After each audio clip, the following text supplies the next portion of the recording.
Welcome to A Beekeeper's Diary. It's a couple of weeks later and things are progressing nicely with my little nuke that's gradually expanding. It's been a rainy week last week.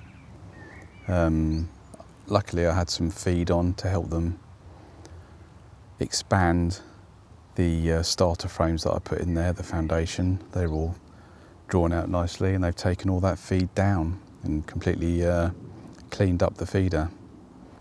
So that's good.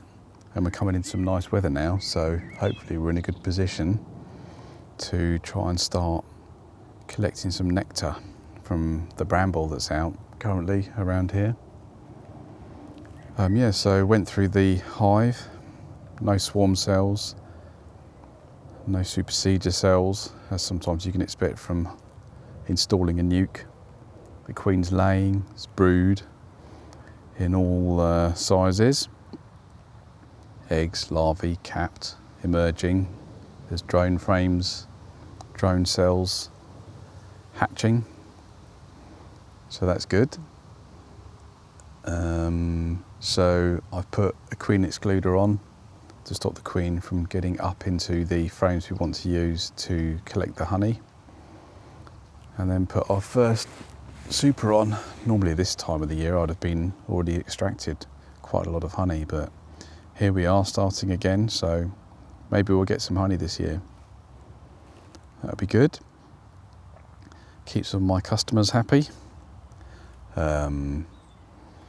What I might do as well is take a frame out that's drawn up and replace it with a frame with a tiny bit of starter wax in it and let the bees draw that out. And what they normally do is use that as an opportunity for their drone brood, and it helps keep it all in one place rather than have it spread out across the hive, where they can wedge it in there, and then you can use that as part of your goldfinch going over.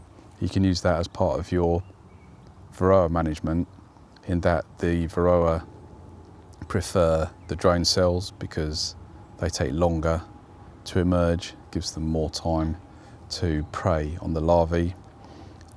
So you can wait until all those cells are capped and then you can cut those out, trapping the Varroa mites in those cells, feed them to the hens or something.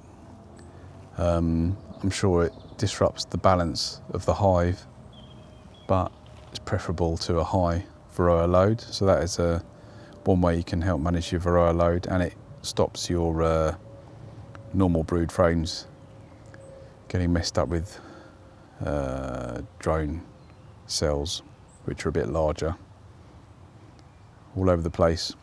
So yeah. Also I've got a new gadget that's like a contact mic that I'm going to use to try and start recording the sounds from within the hive. You basically put it on the frames or whatever you choose, and it's very sensitive and will pick up the squeaks and buzzes of the bees. So I'm going to start introducing some of that maybe. I think I just cut myself off in the middle of this. Yeah, so I'm going to use that to make some recordings and hopefully get some interesting sounds to share with you. So here we are, beginning of June, in a field. Yeah, let's see if we start collecting some nectar in the next week, providing the weather's good. And there's a nectar flow. There's lime trees over there as well, so this could be a good time. They're normally humming with bees when they're ready to go. Fingers crossed. Anyway, thank you for joining me, and I'll see you next time.